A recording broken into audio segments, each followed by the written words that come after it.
Paddington, as almost everybody knows by now, was a small bear who came from darkest Peru and was found all alone on Paddington Station by Mr. and Mrs. Brown. That's how he came to be called Paddington. Well, the Browns took him home, and he settled down to his new life in London with them and their two children, Judy and Jonathan, and their housekeeper, Mrs. Bird. According to the author of the stories, Michael Bond, Paddington had many remarkable adventures. Those you're going to hear now all come from the book Paddington at Large.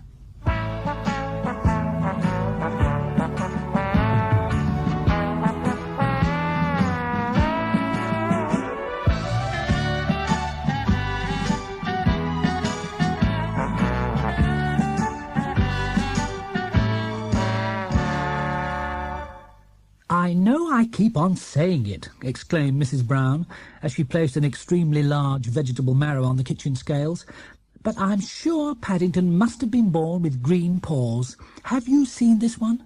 He's beaten his best by over half a pound." Said Mrs. Bird. "Well, I'll grant you one thing. Green paws are better than idle ones, and at least gardening keeps him busy. We haven't had an upset for weeks now." The Browns' housekeeper hastily touched wood as her eyes followed the progress of a small brown figure, clad in a shapeless hat and an equally disreputable-looking duffel coat, as it made its way down the garden path before disappearing into a potting shed behind the raspberry canes. Mrs. Bird was never very happy about any of Paddington's activities which took him out of her sight for too long at a time, and Paddington's interest in gardening had lasted much too long for her peace of mind. All the same, even Mrs. Bird had to admit that for some time past things had been remarkably peaceful at number 32 Windsor Gardens. It had all started when Paddington arrived home from the market one day carrying a giant packet of assorted seeds, which he'd bought for the bargain price of 5p. At the time it seemed such good value for money that Mr. Brown had been only too pleased to let him have a corner of the garden, and for several evenings afterwards Paddington had been kept very busy counting the seeds, making sure that none of them were stuck to his paws as he sorted them into separate piles in order of size before he planted them. Only Mrs. Bird had been full of forebodings. "Woe betide the men in the shop if they don't all come up," she remarked, when she noticed the seed packet had been marked down from 25p. "I can see there'll be some nasty scenes." But despite Mrs. Bird's misgivings, within a week or two the first of the seeds began to sprout, and in no time at all Paddington's patch was such a blaze of colour that it soon put the rest of the garden to shame. From that moment on, Paddington spent most of his spare time out of doors, and when he began supplying the household with vegetables as well as flowers, everyone had to agree with Mrs. Brown that he must have been born with green paws. "I must say the garden is a picture at the moment," she continued, as she turned to help Mrs. Bird with the washing up. "Even Mr. Curry called out this morning and said how nice it looks." "If I know Mr. Curry," said Mrs. Bird darkly, "he was probably after something. He doesn't say things like that without a very good reason." "Perhaps he wants some cheap vegetables," said Mrs. Brown. "You know how mean he is." "He'll be lucky with that bear," replied Mrs. Bird, "and quite right too, seeing the state his own garden's in. It's a disgrace." Mr. Curry's lawn was very overgrown with weeds, and Mrs. Bird held strong views about the way the seeds blew over the fence whenever there was a strong wind. "Funnily enough," said Mrs. Brown, "I think he was just getting his lawnmower out when he spoke to me. Perhaps he's going to make a start." "Not before time," snorted Mrs. Bird, "and I shall believe it when I see it. He's much more likely to give the job to some poor bob-a-job weak scout than do it himself." Mrs. Bird gave the washing up several nasty jabs with her mop, but if she'd been able to see Mr. Curry as she spoke, she would probably have snorted even louder, for at that moment the Browns' neighbour was peering over the fence at Paddington with a very cunning expression on his face.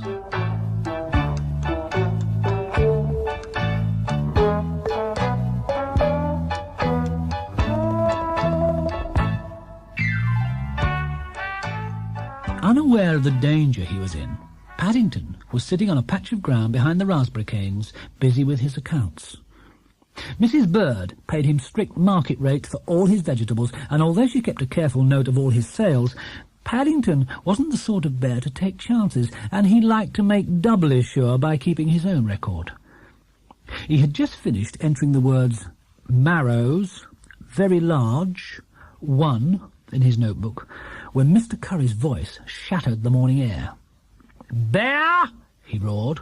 "What are you doing, Bear? Resting on your laurels?"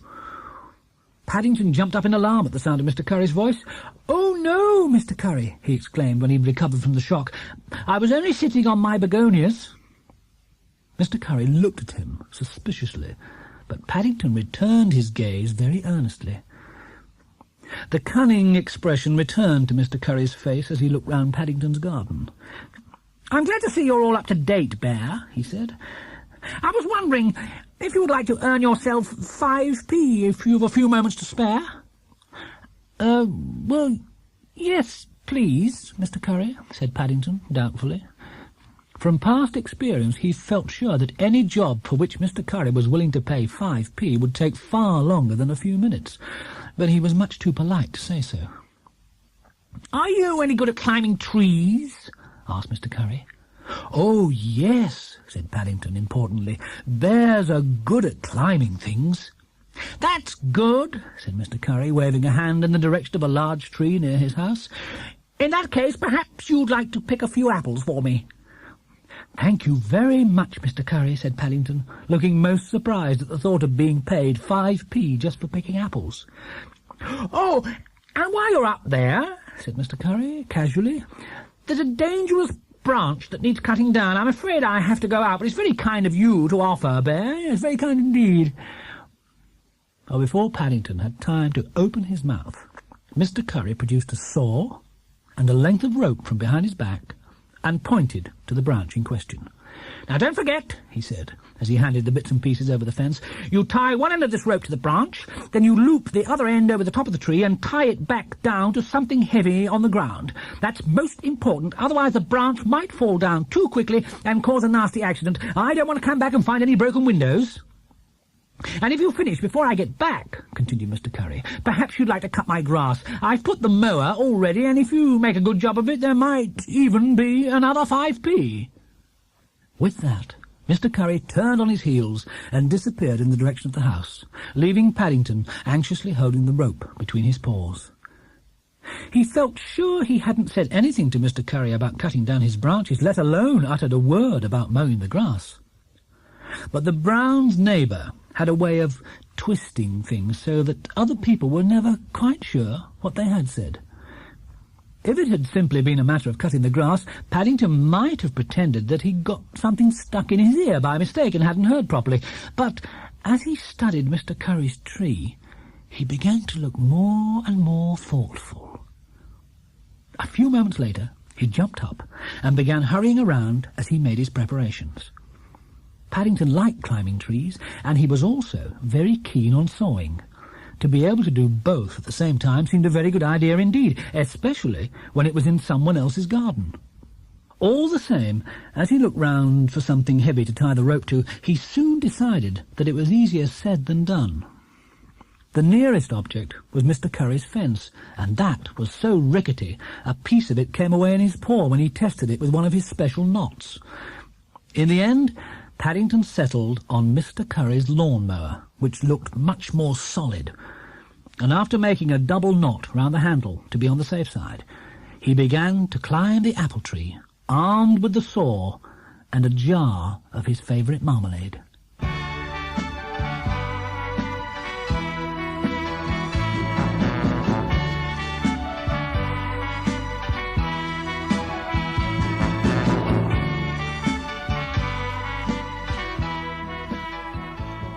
Mr. Curry's apple tree was rather old, and Paddington didn't like the way it creaked.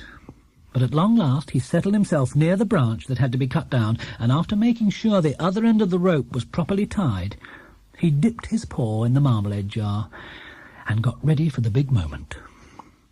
Paddington was a great believer in marmalade.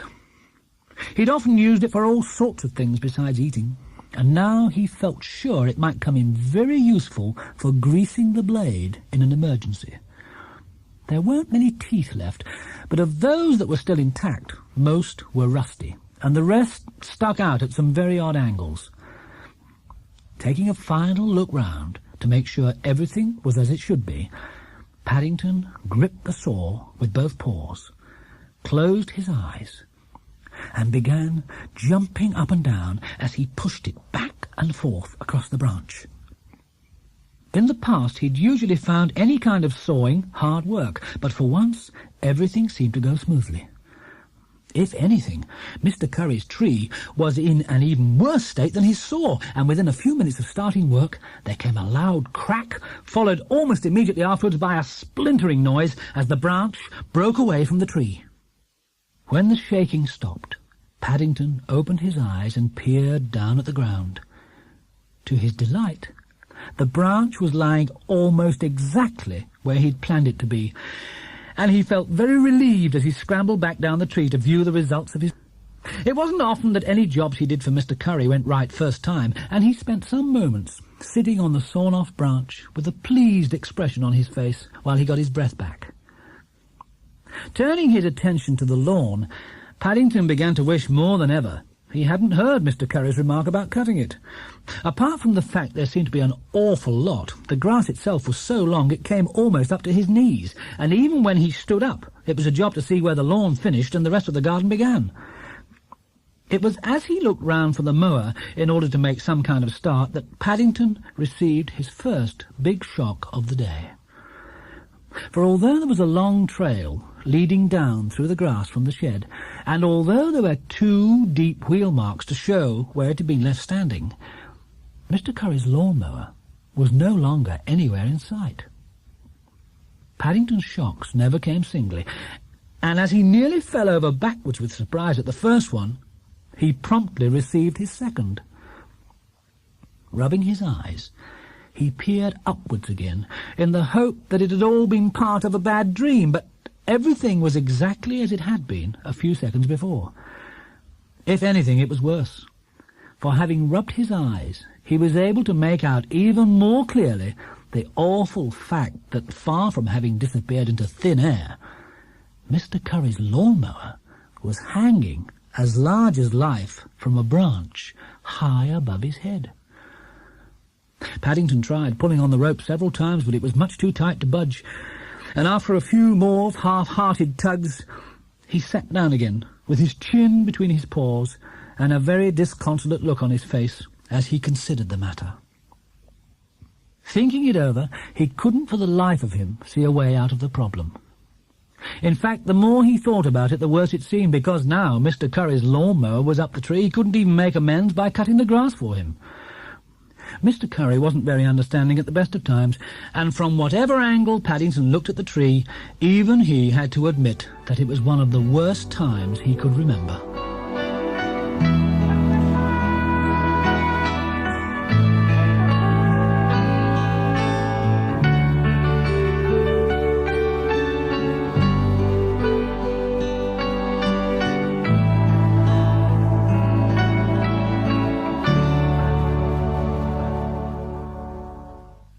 "Paddington's very quiet this morning," said Mrs. Brown. "I hope he's all right." "He was poking around in Mr. Brown's garage about an hour ago," said Mrs. Bird, "looking for some shears, but I haven't seen him since. If you ask me, there's something going on. I met him coming up the garden path just now with a spanner in his paw, and he gave me a very guilty look." "A spanner?" said Mrs. Brown. "What on earth does he want with a spanner in the garden?" "I don't know," said Mrs. Bird grimly, "but I've a nasty feeling he's got one of his ideas coming on. I know the signs." Almost before the words were out of Mrs. Bird's mouth, there came a series of loud explosions from somewhere outside. "Gracious me!" she cried as she rushed to the French windows. "There's a lot of smoke behind the raspberry canes." "And that looks like Paddington's hat," exclaimed Mrs. Brown, as a shapeless-looking object suddenly began bobbing up and down like a jack-in-the-box. "Perhaps he's having a bonfire. He looks as if he's trodden on something hot." Said Mrs. Bird. "If that's a bonfire, I'm a Dutchman." Mrs. Bird had had a great deal of practice at putting two and two together as far as Paddington was concerned. But before she could put her thoughts into words, the banging became a roar, and Paddington's hat, which had disappeared for a few seconds, suddenly shot up in the air, only to hurtle along behind the top of the canes at great speed. Any doubts in Mrs. Bird's mind as to what was going on were quickly settled as Mr. Brown's motor mower suddenly came into view at the end of the raspberry canes, carrying with it the familiar figure of Paddington as he held onto the handle with one paw and clutched his hat with the other. The mower hit Mr. Curry's fence with a loud crash and then disappeared again as quickly as it had come, leaving behind it a large hole and a cloud of blue smoke. If Mrs. Brown and Mrs. Bird were astonished at the strange turn of events in the garden, Paddington was even more surprised. In fact, so many things had happened in such a short space of time, he would have been hard put to explain matters even to himself. Mr. Brown's motor mower was old and rather large, and although Paddington had often watched from a safe distance when Mr. Brown had started it up, he had never actually tried his paw at it himself. It had all been much more difficult than he'd expected, and after several false starts, he'd almost given up hope of ever getting it to go when suddenly the engine had burst into life. One moment he'd been bending over it, pulling levers and striking matches as he peered hopefully at the works, and the next moment there had been a loud explosion, and with no warning at all, the mower had moved away of its own accord. The next few minutes seemed like a particularly nasty nightmare.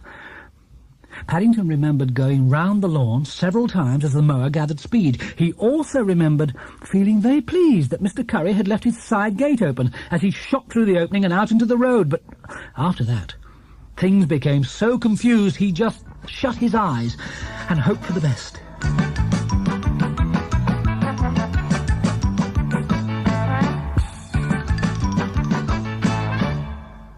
There seemed to be a lot of shouting coming from all sides, together with the sound of running feet. Once or twice, Paddington thought he recognised the voices of Mrs. Brown and Mrs. Bird in the distance, but when he opened his eyes, it was only to see a large policeman looming up ahead. The policeman's eyes were bulging. He had his hand up to stop the traffic. Paddington just had time to raise his hat as he shot past, and then he found himself being whisked round a corner in the direction of Portobello Market, with the sound of a heavy pair of boots adding itself to the general hubbub. He tried pulling on several of the levers, but the more he pulled, the faster he seemed to go, and in no time at all, the noise of his pursuers became fainter and fainter. It felt as if he'd been running for hours, when suddenly, for no apparent reason, the engine began to splutter and slow down. As the motor mower came to a stop, Paddington opened one eye cautiously and found, to his surprise, that he was standing in the middle of the Portobello Road, only a few yards away from the antique shop belonging to his friend, Mr. Gruber. "Whatever's going on, Mr. Brown?" cried Mr. Gruber as he came running out of his shop and joined the group of street traders surrounding Paddington. I think I must have pulled the wrong lever by mistake, Mr. Gruber," said Paddington, sadly. "Good job for you, your hat fell over the carburettor," said one of the traders who knew Paddington by sight. "Otherwise there's no knowing where you might have ended up. It must have stopped the air getting in." "What?" exclaimed Paddington anxiously. "My hat's fallen over the carburettor?" Paddington's hat was an old and very rare one, which had been given to him by his uncle shortly before he left Peru, and he felt very relieved when he saw that apart from a few extra oil stains, there was no sign of damage. "If I were you," said someone in the crowd, nodding in the direction of a group of people who had just entered the market, "if I were you, I'd make yourself scarce. The law's on its way." With great presence of mind, Mr. Gruber pushed the motor mower onto the pavement by his shop. "Quick, Mr. Brown," he cried, pointing to the grass box, "jump in here." Mr. Gruber barely had time to cover Paddington with a sack and chalk "Today's Bargain" on the outside of the box before there was a commotion in the crowd and the policeman elbowed his way through. "Well," he demanded, as he withdrew a notebook from his tunic pocket and surveyed Mr. Gruber, "where is he?" "Where is he?" repeated Mr. Gruber innocently. The young bear that was seen driving a motor mower down the Queen's Highway a moment ago," said the policeman ponderously. "Out of control he was, and heading this way." "A young bear?" said Mr. Gruber, carefully placing himself between the policeman and Mr. Brown's mower. "Driving a motor mower? What sort of bear?" "Dressed in a duffel coat that's seen better days," replied the policeman, "and wearing a funny kind of hat. I've seen him around before." Mr. Gruber looked about him. "I can't see anyone answering to that description," he said gravely. The policeman stared long and hard at Mr. Gruber, and then at the other traders, all of whom carefully avoided catching his eye.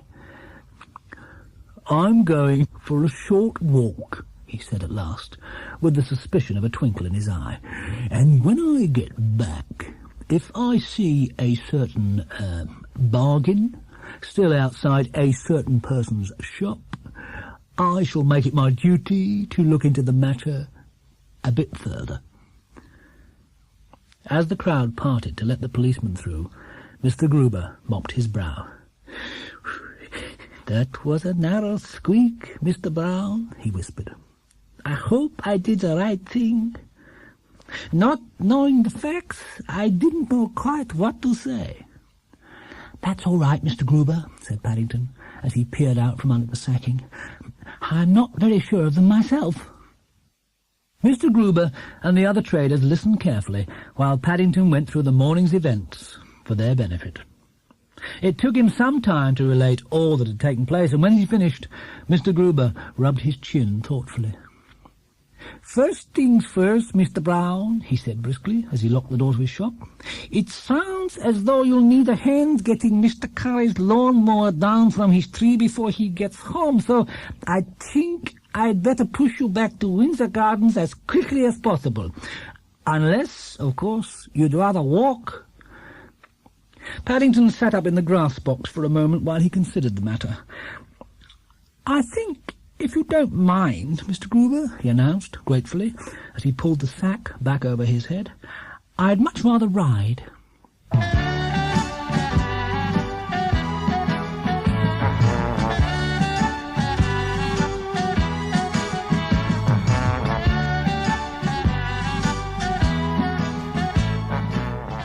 Most mornings, when he wasn't busy in the garden, Paddington visited his friend Mr. Gruber, and the day after his adventure with the motor mower, he made his way in the direction of the Portobello Road even earlier than usual. He was particularly anxious not to see Mr. Curry for a few days, and he agreed with Mrs. Bird when she said at breakfast that it was better to let sleeping dogs lie. Not that Mr. Curry showed much sign of sleeping. From quite an early hour he'd been on the prowl, peering at the hole in his fence in the intervals between glaring across at the Browns' house, and Paddington cast several anxious glances over his shoulder as he hurried down Windsor Gardens, pushing his shopping basket on wheels. He heaved a sigh of relief when he at last found himself safely inside Mr. Gruber's shop, among all the familiar antiques and copper pots and pans. Apart from a few grass cuttings stuck to his fur, Paddington was none the worse for his adventure, and while Mr. Gruber made the cocoa for their 11s, he sat on the horsehair sofa at the back of the shop and sorted through the morning's supply of buns. Mr. Gruber chuckled as they went over the previous day's happenings together while they sipped their cocoa.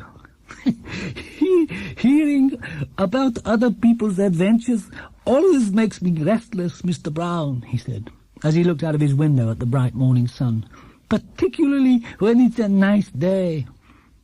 I've a good mind to shut up shop after lunch and take the afternoon off." Mr. Gruber coughed.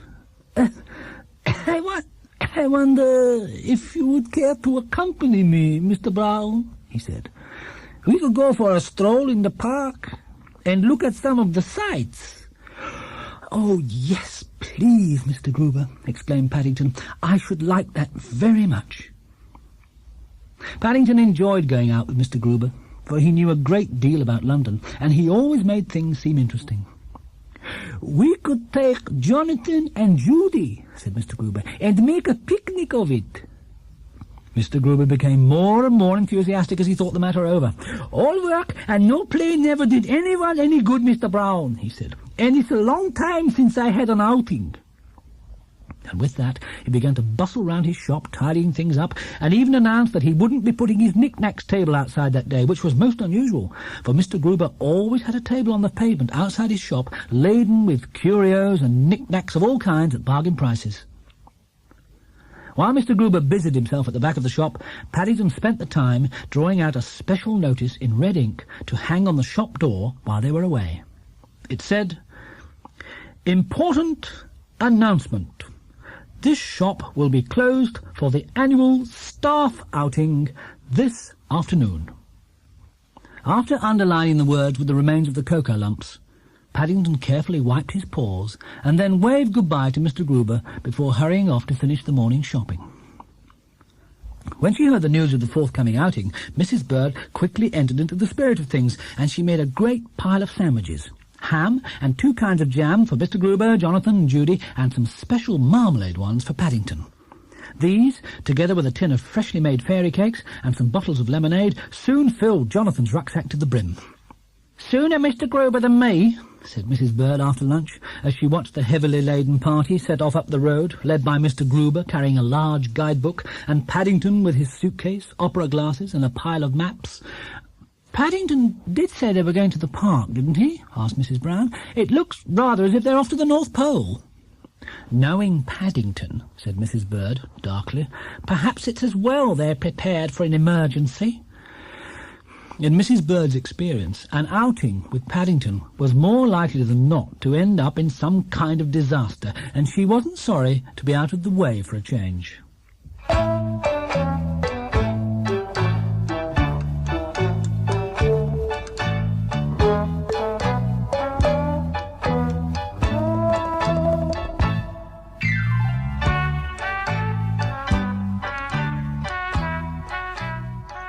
All the same, Mrs. Bird would have been hard put to find fault with the orderly procession which neared the park some while later, and even the policeman on point duty nodded approvingly when Mr. Gruber signalled that they wanted to cross the road. He at once held up the traffic with one hand and touched his helmet with the other when Paddington raised his hat as they went by. It had taken them quite a long time to reach the park, for there had been a great many shop windows to look in on the way, and Mr. Gruber had stopped several times in order to point out some interesting sights he didn't want them to miss. Although Paddington had been in a number of parks before, it was the first time in his life he'd ever seen a really big one. And as Mr. Gruber led the way through the big iron gates, he decided he was going to enjoy himself. Apart from the grass and trees, there were fountains, swings, deck chairs, and in the distance he could even see a lake shimmering in the afternoon sun. In fact, there was so much to see, he had to blink several times in order to make sure he was still in London. Mr. Gruber beamed with pleasure at the look on Paddington's face. "It might be an idea to go and sit by the lake, first of all, Mr. Brown," he said. "Then you can dip your paws in the water to cool off while we have our sandwiches." "Thank you very much, Mr. Gruber," said Paddington gratefully. The hot pavements always made his feet tired, and the thought of being able to cool them and have a marmalade sandwich at the same time seemed a very good idea. For the next few minutes, Mr. Gruber's party was very quiet indeed, and the only sound, apart from the distant roar of the traffic, was an occasional splash as Paddington dipped his paws in the water, and the clink of a marmalade jar as he made some extra sandwiches, just to be on the safe side.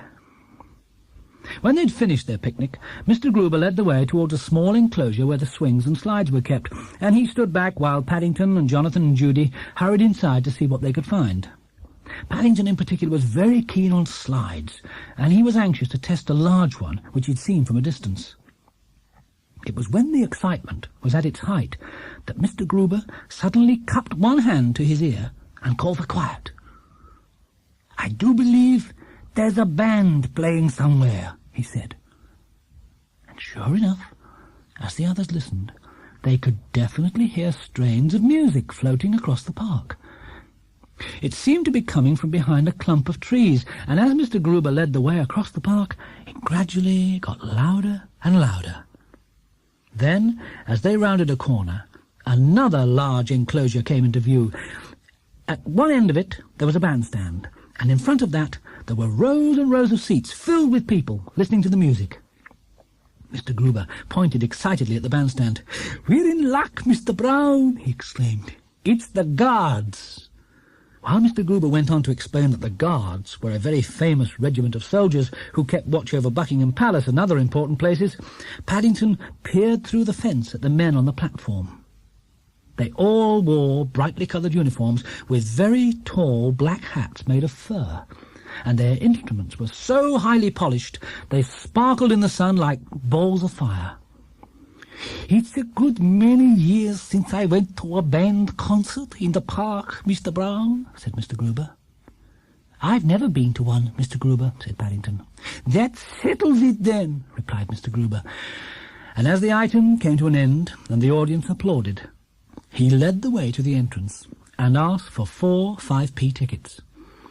They just managed to squeeze themselves into 4 seats near the back before the conductor, a very imposing man with a large moustache, raised his baton for the next item.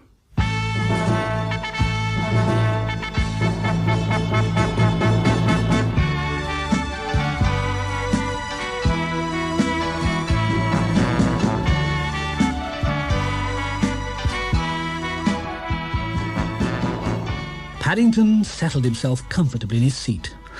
They'd done so much walking that day he wasn't at all sorry to be able to sit down and rest his paws for a while, and he applauded dutifully and cheered several times when, with a flourish, the conductor at last brought the music to an end and turned to salute the audience. Judy nudged Paddington.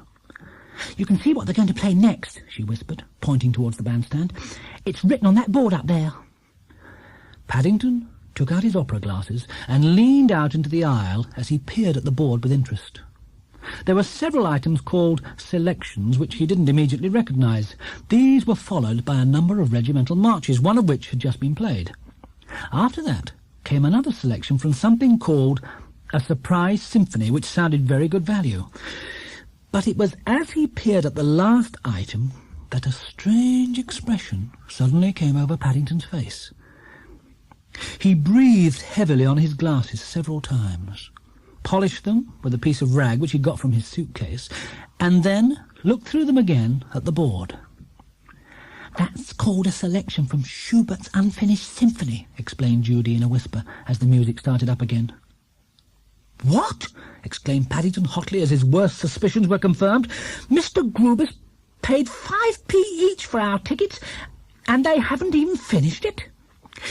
"He died a long time ago," whispered Judy, "and they never found the rest of it." 5p each?" exclaimed Paddington bitterly, not listening to Judy's words. "That's 20p. "Shh!" said someone in the row behind. Paddington sank back into his seat and spent the next few minutes giving the conductor some hard stares through his opera glasses. Gradually, as the music reached a quiet passage, everyone closed their eyes and began to sink lower and lower in their seats, until, within a matter of moments, the only movement came from somewhere near the back of the audience, as a small brown figure got up from its seat by the gangway and crept towards the exit. Paddington felt very upset about the matter of Mr. Gruber's treat, and he was determined to investigate the matter. "Here," said the man at the entrance, "if you goes out, you won't be allowed in again. It's against the rules and regulations." Paddington raised his hat. "I'd like to see Mr. Schubert, please," he explained. "Schubert?" repeated the man. He cupped one hand to his ear. The band had reached a loud passage, and it was very difficult to hear what Paddington was saying. "Yes, you'd better try over there," he exclaimed, pointing to a small kiosk. "I believe they has some dabs." "Dabs?" exclaimed Paddington, looking most surprised. "Yeah, that's right," said the man. "But you'll have to look slippy," he called as Paddington hurried across the grass with an anxious expression on his face. "Otherwise, I shall have to charge you another 5p. The lady in the kiosk looked rather startled when Paddington tapped on the side. Oh dear, she said as she peered over the counter. One of them soldiers has dropped his busby. I'm not a busby, exclaimed Paddington hotly. I'm a bear, and I've come to see Mr. Schubert. Mr. Schubert? Repeated the lady, recovering from her shock. I don't know of anyone of that name, dear. There's Bert, what sees to the deck chairs, but it's his day off today. She turned to another lady at the back. Do you know Mr. Schubert Glad? She queried. There's a young bear gentleman asking after him. Sounds like one of them musicians, said the second lady doubtfully. They usually has fancy names.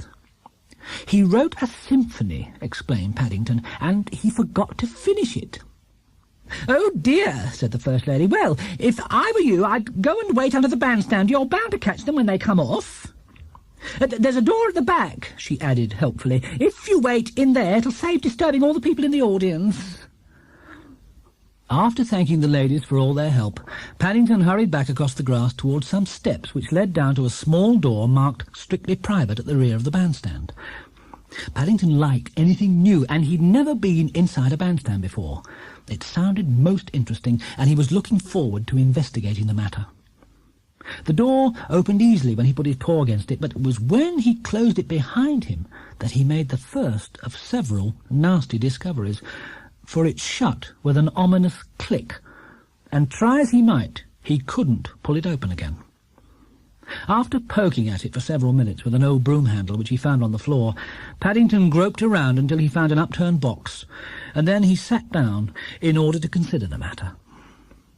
Apart from the fact that it was dark inside the bandstand, it was also very dusty, and every time the band played a loud passage, a shower of dust floated down and landed on his whiskers, making him sneeze. In fact, the more Paddington thought about things, the more he thought something would have to be done.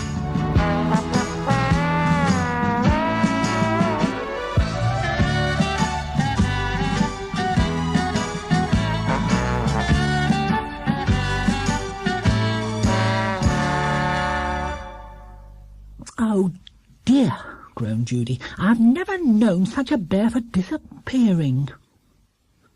Mr. Gruber, Jonathan and Judy had opened their eyes at the end of the piece of music only to discover that Paddington's chair was empty and he was nowhere in sight. He's left his fairy cakes behind, said Jonathan, so he can't have gone that far. Mr. Gruber looked worried. They're just about to play the surprise symphony, he said. I do hope he's back in time for that. Mr. Gruber knew how keen Paddington was on surprises, and he felt sure he would enjoy the item. But before they had time to discuss the matter any further, the conductor brought the band to attention with a wave of his baton, and quiet descended on the audience once again. It was when the band had been playing for about 5 minutes that a puzzled look gradually came over Mr. Gruber's face. It seems a very unusual version, he whispered to Jonathan and Judy. I've never heard it played like this before. Now that Mr. Gruber mentioned it, there did seem to be something odd about the music. Other people in the audience were beginning to notice it as well, and even the conductor was twirling his moustache with a worried expression on his face. It wasn't so much the way the music was being played as a strange thumping noise which seemed to be coming from the bandstand itself and which seemed to be getting louder every minute. Several times the conductor glared at the man who was playing the drums until, at last, looking most upset, the man raised his sticks in the air to show that he had nothing to do with the matter. It was at that moment that an even stranger thing happened. One moment, the conductor was standing in front of the band, glaring at the musicians. The next moment, there was a splintering noise, and before everyone's astonished gaze, he appeared to rise several inches into the air before he toppled over, clutching at the rail behind him. "Crikey!" exclaimed Jonathan, as a loud sneeze broke the silence that followed. "I'd know that sneeze anywhere." Mr. Gruber, Jonathan and Judy watched with growing alarm as a board in the floor of the bandstand gradually rose higher and higher, and after some more splintering noises, a broom handle came into view and waved about in the air. A few seconds later, the broom handle was followed by a familiar-looking hat and some even more familiar-looking whiskers. "Excuse me," said Paddington, raising his hat politely to the conductor. "I'm looking for Mr. Schubert." "Bears in my bandstand," spluttered the conductor. 30 years I've been conducting, and never once fallen off my podium, let alone been knocked off by a bear."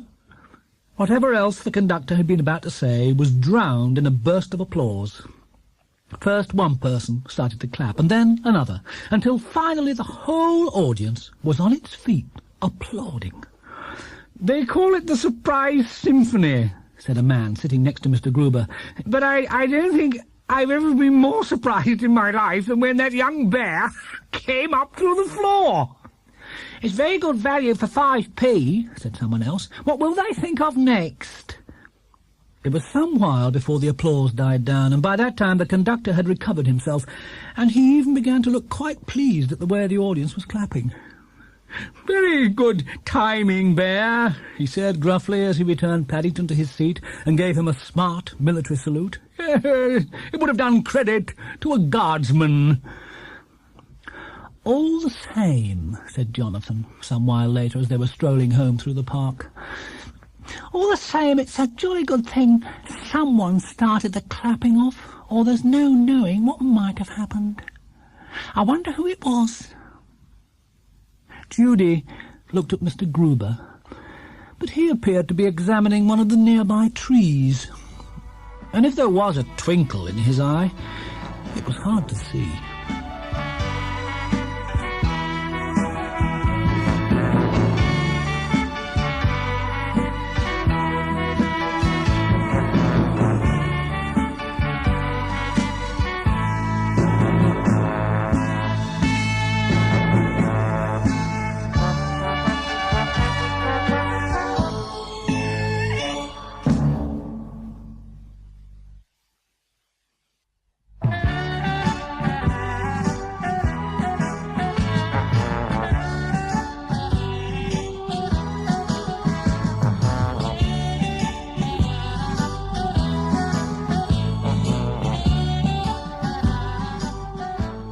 "Lucky for some?"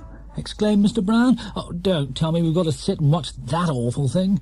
Isn't there anything better on the other channel?" The rest of the family exchanged uneasy glances.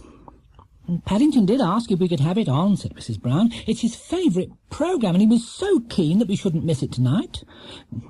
"In that case," said Mr. Brown, "why isn't he here?" "I expect he's popped out somewhere," said Mrs. Brown soothingly. "He'll probably be back in a minute." Mr. Brown sank back into his seat with a grunt and stared distastefully at the television screen as a fanfare of trumpets heralded the start of Lucky for Some, and the master of ceremonies, Ronnie Playfair, came bounding onto the stage, rubbing his hands with glee. "I wouldn't mind," said Mr. Brown, "if he asks sensible questions, but to give all that money away for the sort of things he asks, it's ridiculous." The dining-room curtains were drawn, and the Brown family, with the exception of Paddington, who had been unaccountably missing since shortly after tea, were settled in a small half-circle, facing the television set in preparation for their evening's viewing. Over the past few weeks, a change had come over the routine at number 32 Windsor Gardens. Normally the Browns were the sort of family who entertained themselves quite happily, but since the arrival of the television set, practically every evening had been spent in semi-darkness as they sat with their eyes glued to the screen. All the same, although Mr. Brown was the first to admit it out loud, the 9 days' wonder of having pictures in their own home was beginning to wear thin, and there were several signs of restlessness as yet another fanfare of trumpets burst from the loudspeaker. "I do hope nothing's happened to Paddington," whispered Mrs. Brown. "It's not like him to miss any of the programmes, especially a quiz. He's very keen on them." "That bear's been acting strangely all week," said Mrs. Bird, "ever since he got that letter. I've a nasty feeling it may have something to do with it." "Well, it can't be anything bad," said Mrs. Brown. "He seems to have spent all his time with his whiskers buried in those encyclopedias of Mr. Gruber's. He even missed his second helping at lunch today." "That's just it," said Mrs. Bird, ominously. "It's much too good to be true." While Ronnie Playfair's face grew larger and larger on the screen as he explained the programme to the studio audience and the viewers at home, the Browns began to discuss Paddington's strange behaviour over the past week. As Mrs. Bird said, it had all begun when he'd received an important-looking letter by the first post one morning. At the time, no one had paid it a great deal of attention, for he often sent away for catalogues or any free samples which he saw being advertised in the newspapers. But a little later that same morning, he had arrived home pushing Mr. Gruber's encyclopedias in his basket on wheels, and the next day, after borrowing Mr. Brown's library tickets, another pile of books had added themselves to the already large one at his bedside. "He's been asking the oddest questions, too," said Mrs. Brown. "I don't know where he gets them from." "Crikey!" exclaimed Jonathan suddenly, as he jumped up from his seat and pointed at the television screen. "No wonder he isn't here. Look!" "Gracious me!" exclaimed Mrs. Bird, as she followed his gaze. "It can't be." Mr. Brown adjusted his glasses. "It jolly well is," he said. "It's Paddington and Mr. Gruber."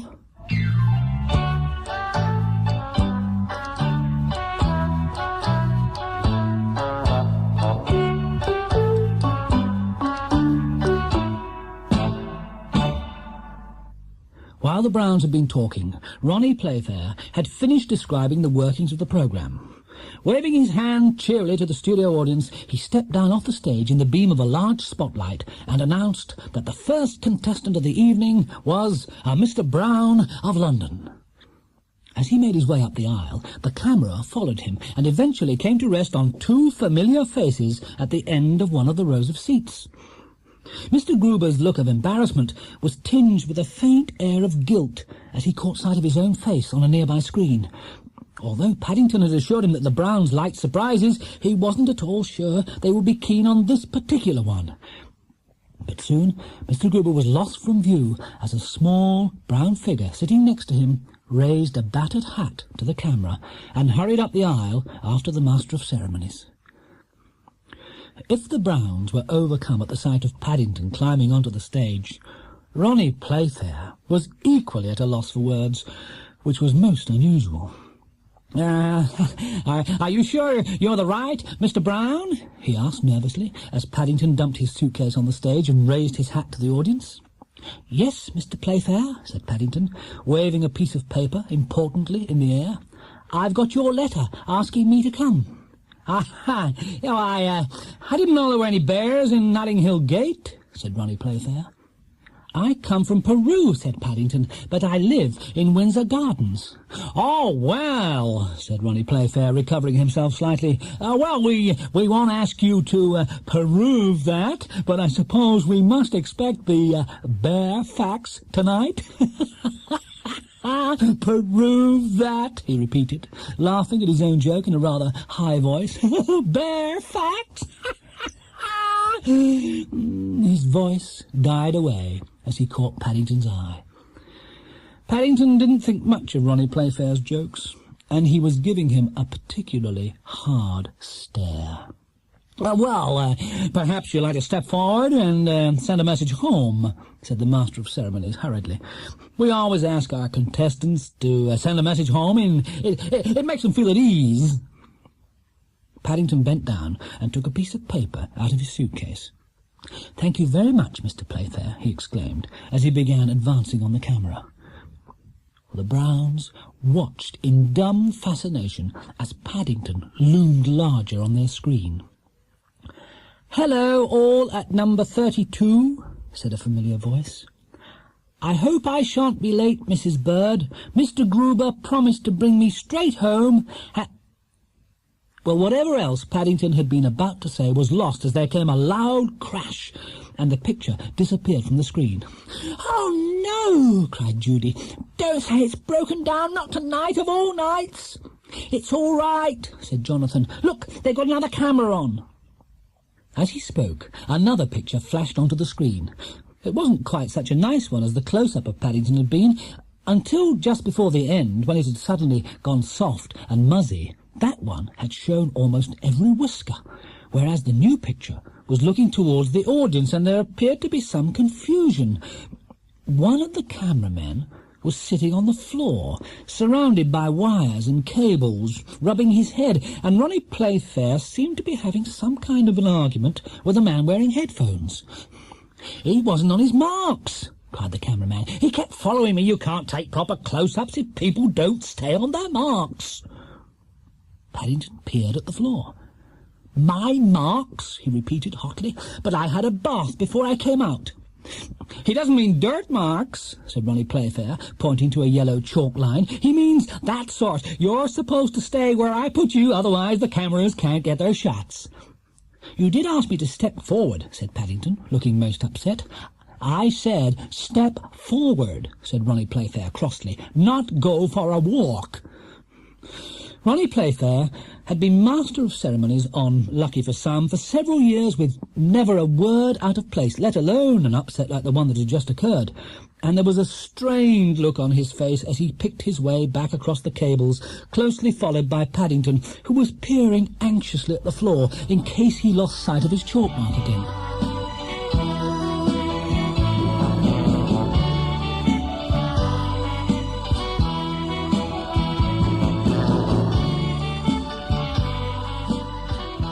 "Now," said Ronnie Playfair, as they reached the centre of the stage and stood facing the other cameras. "Now, what would you like to be questioned on?" He waved his hand in the direction of 4 barrels which stood in a row on a nearby table. "You can have history, geography, mathematics, or general knowledge." Paddington thought for a moment. "I think I'd like to try my paw at mathematics, please," he announced, amid applause from the audience. "Crikey!" exclaimed Jonathan. "Fancy choosing maths." "Knowing the way Paddington does the shopping," said Mrs. Bird, "I think it's a very wise choice." Paddington had a reputation among the street traders in the Portobello market for striking a hard bargain, and it was generally acknowledged that you had to get up very early in the morning indeed in order to get the better of him. "I must say he always keeps his accounts very neatly," said Mrs. Brown. "I'm sure it's the right choice." "Mathematics?" repeated Ronnie Playfair. "Well, we'd better look for the first question." He put his hand into one of the barrels and withdrew a piece of paper. "A nice easy one to start with," he announced approvingly, "and a very good question for a bear. If you get it right, there's a prize of £5. After a short roll of drums, Ronnie Playfair raised his hand for silence. "For a prize of £5, he announced. "How many buns make 5? I must warn you," he added, winking at the audience, "think carefully. It may be a trick question. Now, how many buns make 5? Paddington thought for a moment. 2.5, he replied. Ronnie Playfair's jaw dropped slightly. 2.5, he repeated. Are you sure you won't change your mind? 2.5, said Paddington firmly. Poor old Paddington, said Jonathan. Fancy getting the first one wrong. I am surprised, said Mrs. Bird. It's not like him at all, unless he's got something up his paw. Oh dear, said the Master of Ceremonies, as he picked up a hammer and struck a large gong by his side. Oh dear, I'm afraid you're out of the contest. The answer is 5. I don't think it is, Mr. Playfair, said Paddington. It's 2.5. I always share my buns with Mr. Gruber when we have our 11s, and I break them in half. Ronnie Playfair's jaw dropped even further, and the smile froze on his face. You share your buns with Mr. Gruber, he repeated. Give him the money, cried someone in the audience as the applause died down. You said it might be a trick question, cried somebody else amid laughter. Now you got a trick answer. Ronnie Playfair fingered his collar nervously, and a strange look came over his face as he received a signal from the man wearing headphones to give Paddington the money. "Are you going to stop now, Bear?" he asked hopefully, as he handed Paddington 5 crisp £1 notes. "Or do you want to go on for the next prize of £50? "I'd like to go on, please, Mr. Playfair," said Paddington eagerly, as he hurriedly locked the money away in his suitcase. "Oh, I shouldn't do that," said Ronnie Playfair, as he dipped his hand into the barrel and withdrew another piece of paper. "If you get this question wrong, I shall want that £5 back." "Oh, dear," said Mrs. Brown. "I feel all turned over inside. I hope Paddington doesn't do anything silly and lose his £5. He'll be so upset we shall never hear the last of it." "Right," said Ronnie Playfair, holding up his hand once again for silence. "For £50. Here is question number 2, and it's a 2-part question. Now listen carefully. If," he said, "if you had a piece of wood 8 feet long, and you cut it in half, and if you cut the 2 pieces you then half into half, and if you then cut all the pieces into half again, how many pieces would you have?" "8," said Paddington promptly. "Very good, Bear," said Ronnie Playfair approvingly. "Now," he continued, pointing to a large clock by his side, "here is the second part of the question. Now, how long will each of the pieces be? You have 10 seconds to answer, starting from now." 8 feet, said Paddington, almost before the Master of Ceremonies had time to start the clock. 8 feet? Repeated Ronnie Playfair. "You sure you won't change your mind?" "No, thank you, Mr. Playfair," said Paddington firmly. "In that case," said Ronnie Playfair, as he triumphantly banged the gong, "I must ask for the £5 back. The answer is 1 foot. If I had a piece of wood 8 feet long, and I cut it in half, I would have 2 pieces 4 feet long, and if I cut those in half, I would have 4 pieces 2 feet long, and if I cut each of those in half, I would have 8 pieces 1 foot long." Having finished his speech, Ronnie Playfair turned and beamed a self-satisfied smile on the audience. "You can't argue with that, Bear," he exclaimed. "Oh, no, Mr. Playfair," said Paddington politely. "I'm sure that's right for your piece of wood, but I cut mine the other way." Well, once again the smile froze on Ronnie Playfair's face. You did what?" he exclaimed. "I cut mine down the middle," said Paddington. "So I had 8 pieces 8 feet long." But if you're asked to cut a plank of wood in half," stuttered Ronnie Playfair, "you cut it across the middle, not down the middle. It stands to reason." "Not if you're a bear," said Paddington, remembering his efforts at carpentry in the past. "If you're a bear, it's safer to cut it down the middle." Ronnie Playfair took a deep breath and forced a sickly smile to his face as he handed Paddington a large bundle of notes. "I think you'll find they're all there, Bear," he said stiffly as Paddington sat down on the stage and began counting them. "We're not in the habit of diddling people."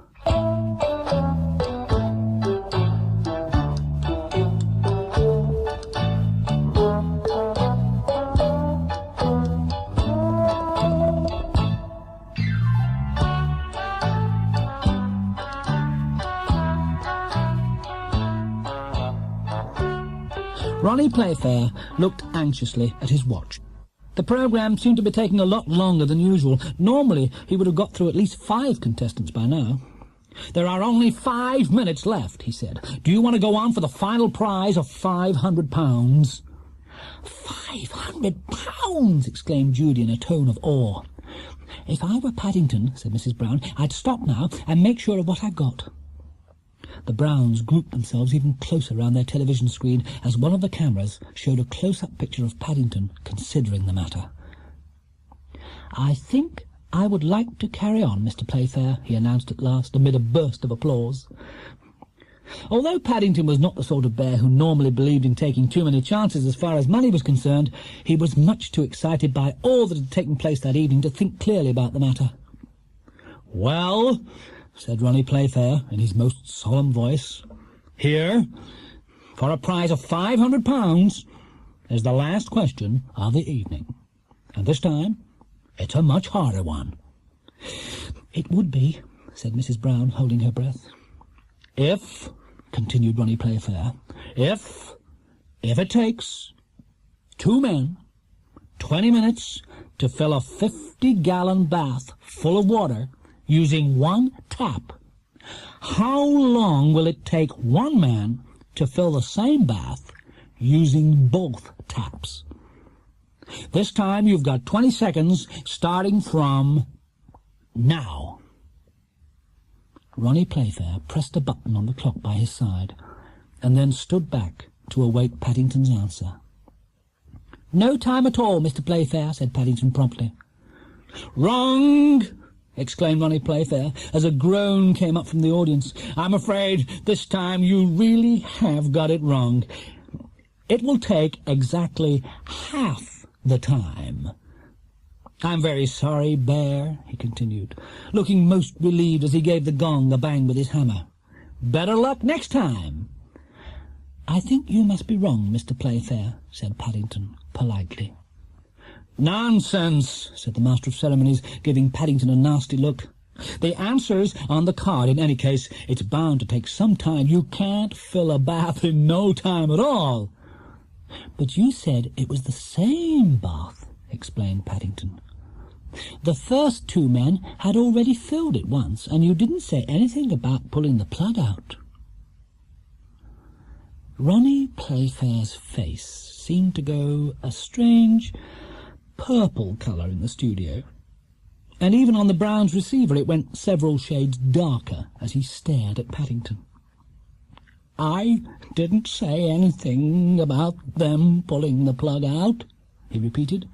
"But of course they pulled it out." "You didn't say so," cried a voice in the audience as several boos broke out. "That bear's quite right. Give him the money," cried someone else as several more voices added to the general uproar. Ronnie Playfair seemed to shudder slightly as he withdrew a silk handkerchief from his jacket pocket and patted his brow. "Congratulations, Bear," he said grudgingly after a long pause. "You've won the jackpot." "What?" exclaimed Paddington hotly as he gave Ronnie Playfair one of his hardest ever stares. "I won a jackpot? I thought you said it was £500. "That is £500, said Ronnie Playfair hastily. "It's the top prize of all. That's why it's called a jackpot." Well, as the applause rang through the theatre, Paddington sat down in his suitcase, hardly able to believe his ears. Although he knew there must be £500 in the world, he had never, in his wildest dreams, thought he might one day see it in one big pile, let alone be told it was his. Ronnie Playfair held up his hand for silence. "One final question before we end the programme," he exclaimed. "And there's no prize for this one. What are you going to do with all the money?" Paddington considered the matter for a long time as the audience went very quiet.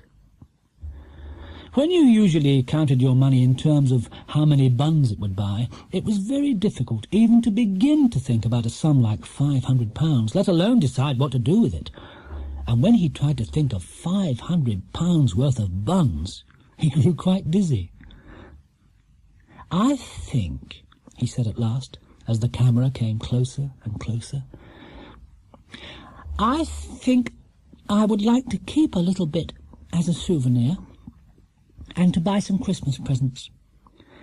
Then I would like to give the rest to the Home for Retired Bears in Lima." "The Home for Retired Bears in Lima?" repeated Ronnie Playfair, looking most surprised. "That's right," said Paddington.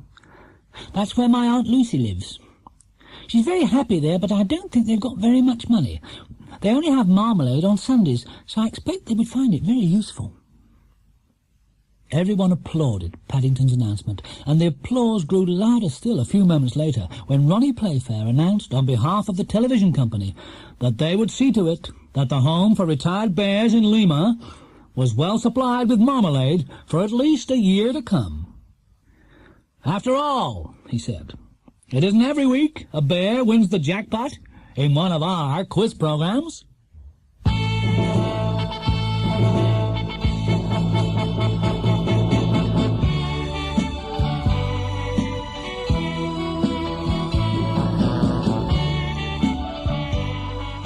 Mrs. Bird paused for a moment and sniffed the air as she and Mrs. Brown turned the corner into Windsor Gardens.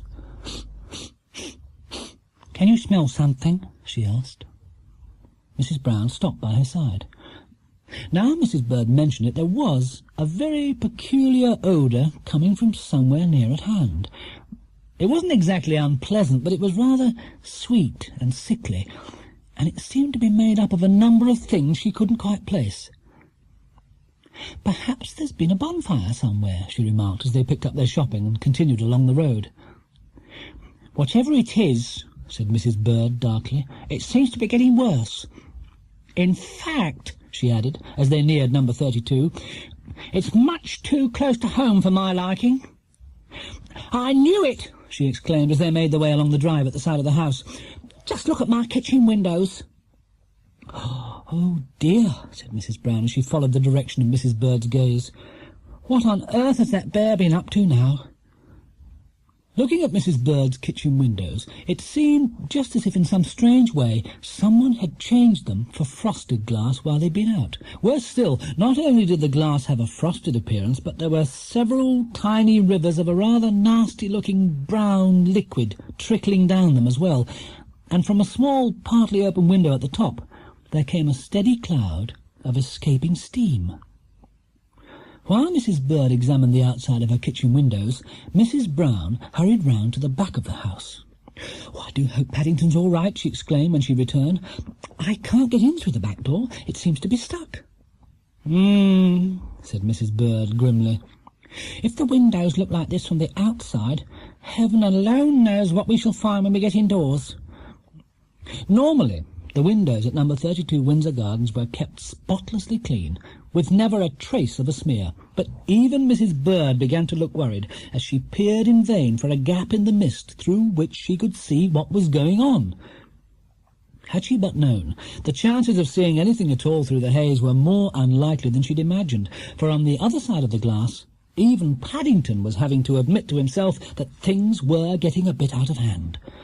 In fact, as he groped his way across the kitchen in the direction of the stove, where several large saucepans stood bubbling and giving forth clouds of steam, he decided he didn't much like the look of the few things he could see. Climbing up on a kitchen chair, he lifted the lid off one of the saucepans and peered hopefully inside as he poked at the contents with one of Mrs. Bird's tablespoons. The mixture was much stiffer than he'd expected, and it was as much as he could manage to push the spoon in, let alone stir with it. Paddington's whiskers began to droop in the steam as he worked the spoon back and forth, but it wasn't until he tried to take it out, in order to test the result of his labours, that a really worried expression came over his face, for to his surprise, however much he pulled and tugged, it wouldn't even budge. The more he struggled, the hotter the spoon became, and after a moment or two he gave it up as a bad job and hurriedly let go of the handle as he climbed down off the chair in order to consult a large magazine which was lying open on the floor. Making toffee wasn't at all the easy thing the article in the magazine had made it out to be, and it was all most disappointing, particularly as it was the first time he'd tried his paw at making sweets.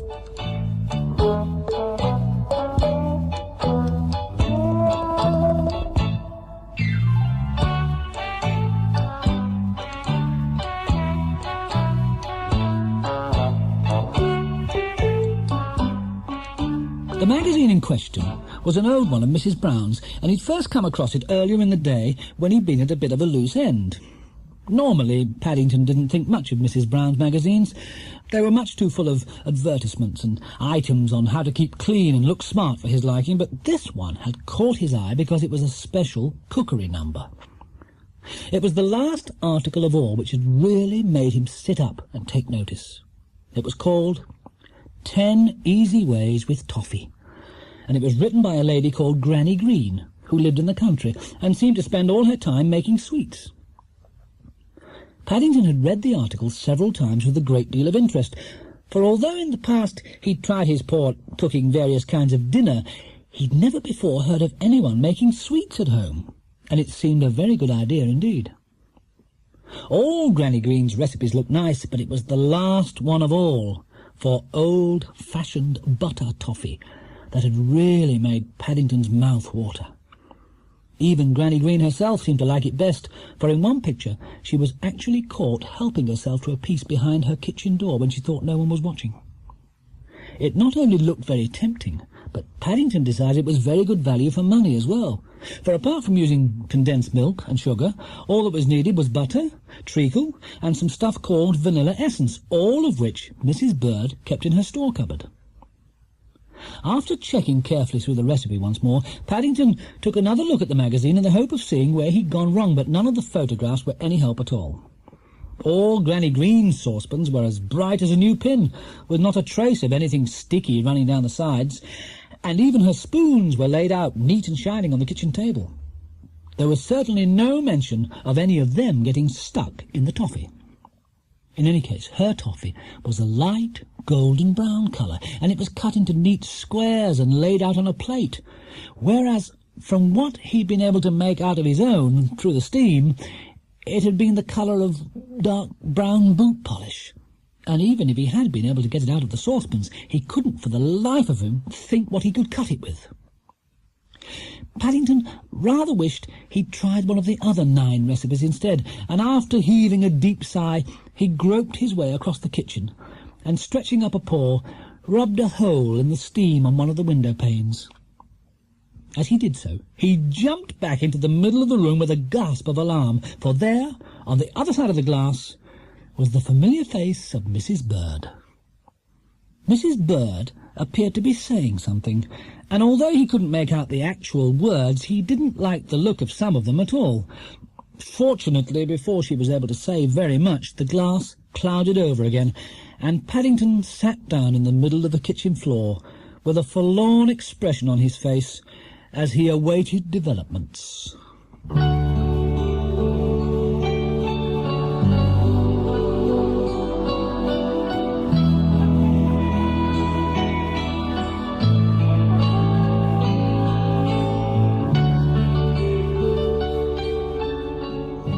He hadn't long to wait, for a few moments later there came the sound of footsteps in the hall. "What on earth's been going on?" cried Mrs. Bird as she burst through the door. I've been trying my paw at toffee-making, Mrs. Bird," explained Paddington sadly. "Toffee-making?" exclaimed Mrs. Brown as she flung open the window. "Why, you could cut the air with a knife." "That's more than you can say for the toffee," said Mrs. Bird, as she pulled at the end of the spoon Paddington had left in the saucepan. "It looks more like glue." "I'm afraid it is a bit thick, Mrs. Bird," said Paddington. "I think I must have got my Granny Greens mixed up by mistake." "I don't know about your Granny Greens," said Mrs. Bird grimly, as she surveyed the scene. "It looks as if you got the whole pantry mixed up. I only cleaned the kitchen this morning, and now look at it." Paddington half stood up and gazed around the room. Now that most of the steam had cleared, it looked in rather more of a mess than he'd expected. There were several large pools of treacle on the floor, and a long trail of sugar leading from the table to the stove, not to mention 2 or 3 half-open tins of condensed milk lying on their side where they'd fallen off the draining board. "It's a job to know where to start," said Mrs. Brown as she stepped gingerly over one of the treacle pools. "I've never seen such a mess." "Well, we shan't get it cleared up if we stand looking at it, that's a certainty," said Mrs. Bird briskly as she bustled round, sweeping everything in sight into the sink. "I suggest a certain young bear had better get down on his paws and knees with a scrubbing brush and a bowl of water before he's very much older. Otherwise we shall all get stuck to the floor." Mrs. Bird paused. While she'd been talking, a strange expression had come over Paddington's face, one which he didn't like the look of at all. "Is anything the matter?" she asked. "I'm not sure, Mrs. Bird," said Paddington, as he made several attempts to stand up and then hurriedly sat down again, holding his stomach with both paws. "I've got a bit of a pain." "You haven't been eating this stuff, have you?" exclaimed Mrs. Brown, pointing to the saucepans. "Well, I did test it once or twice, Mrs. Brown," said Paddington. "Gracious me!" cried Mrs. Bird. "No wonder you've got a pain. It's probably set in a hard lump in your inside." "Try standing up again," said Mrs. Brown anxiously. "I don't think I can," gasped Paddington as he lay back on the floor. "I think it's getting worse." "We could try a strong dose of castor oil, I suppose," said Mrs. Brown. "I've a feeling it'll need more than castor oil," said Mrs. Bird ominously, as Paddington jumped up hurriedly with a feeling better expression on his face, and then gave a loud groan as he promptly sat down again. "Yes, I'll send for the ambulance." "The ambulance?" cried Mrs. Brown, going quite pale. "Oh, dear, we should never forgive ourselves," said Mrs. Bird wisely, "if anything happened to that bear."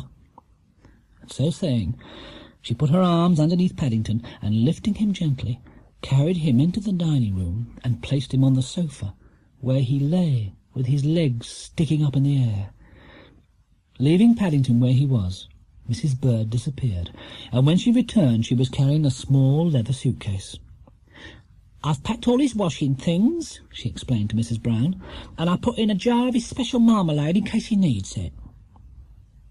Mrs. Bird mentioned the last item in a loud voice in the hope that it would cheer Paddington up, but at the mention of the word marmalade a loud groan came from the direction of the sofa. Mrs. Brown and Mrs. Bird exchanged glances. If the thought of marmalade made Paddington feel worse, then things must be very bad indeed. I'd better ring Henry at the office," said Mrs. Brown as she hurried into the hall. I'll get him to come home straight away." Fortunately, as Mrs. Brown replaced the telephone receiver, and before they had time to worry about the matter any more, there came sounds of a loud bell ringing outside, followed by a squeal of brakes and a bang on the front door. "Oh, dear," said the ambulance man as he entered the dining-room, saw Paddington lying on the sofa. "Oh, what's this? I was told it was an emergency. Nobody said anything about it being a bear."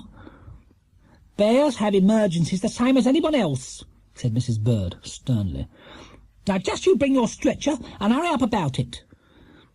The ambulance man scratched his head. "I don't know what they're going to say back at the hospital," he said doubtfully. "They've got an outpatients and an inpatients department, but I've never come across a bear patients department before." "Well, they're going to have one now," said Mrs. Bird, "and if that bear isn't in it by the time 5 minutes is up, I shall want to know the reason why." The ambulance man looked nervously at Mrs. Bird, and then back at the sofa as Paddington gave another groan. "I must say he doesn't look too good," he remarked. "He's all right when he's got his legs in the air," explained Mrs. Brown. "It's when he tries to put them down it hurts." The ambulance man came to a decision. The combination of Mrs. Bird's glares and Paddington's groans was too much for him. "Bert," he called through the open door, "fetch the number 1 stretcher and look, Slippy, we've got a young bear emergency in here. I don't much like the look of him." Nobody spoke in the ambulance on the way to the hospital. Mrs. Bird, Mrs. Brown, and the man in charge travelled in the back with Paddington, and all the while his legs got higher and higher, until by the time the ambulance turned in through the hospital gates, they were almost double back on themselves. Even the ambulance man looked worried. "Never seen anything like it before," he said. "I'll cover him over with a blanket, ma'am," he continued to Mrs. Bird as they came to a stop. "It'll save any explanations at the door. We don't want too many delays filling in forms." Mrs. Brown and Mrs. Bird hurried in after the stretcher, but the ambulance man was as good as his word, and in no time at all Paddington was being whisked away from them down a long white corridor. In fact, he only had time to poke a paw out from under the blanket in order to wave goodbye before the doors at the end of the corridor closed behind him, and all was quiet again. "Oh, dear," said Mrs. Brown as she sank down on a wooden bench. "I suppose we've done all we can now." "We can only sit and wait," said Mrs. Bird gravely as she sat down beside her. "Wait and hope."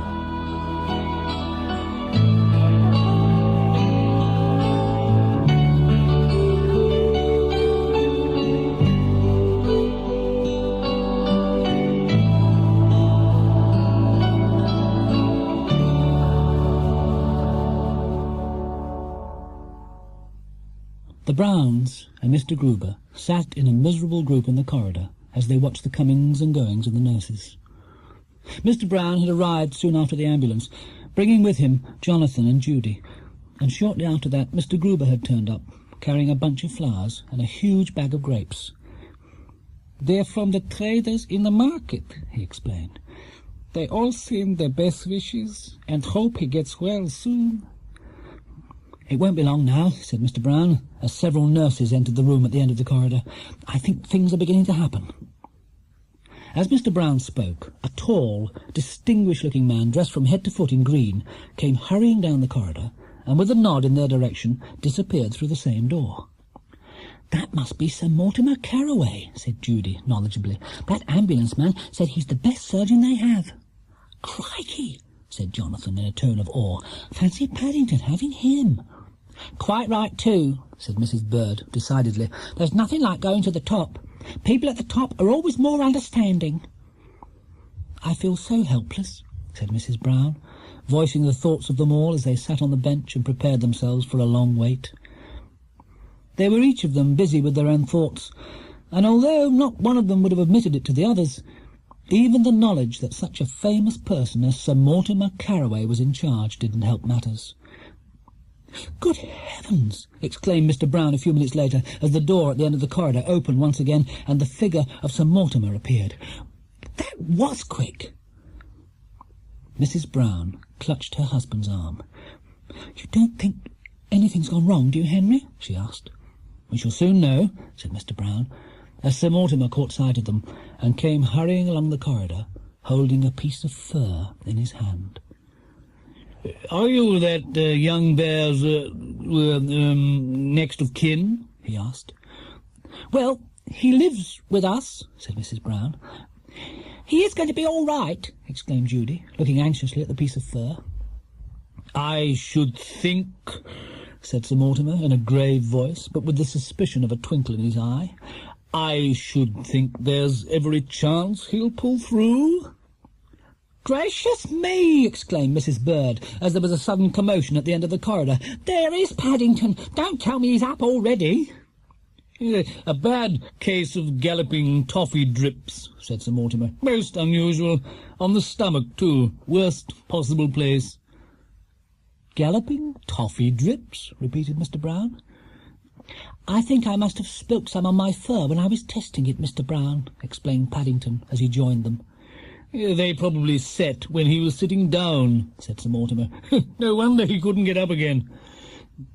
Sir Mortimer chuckled at the look on everyone's face. "I'm afraid he'll have a bare patch for a week or so, but I don't doubt if you keep him on a diet of marmalade for a while, it'll soon start to grow again. Should be all right by Christmas. Oh, if you don't mind, Bear," he said, as he made to leave, "if you don't mind, I'd like to keep this piece of fur as a souvenir.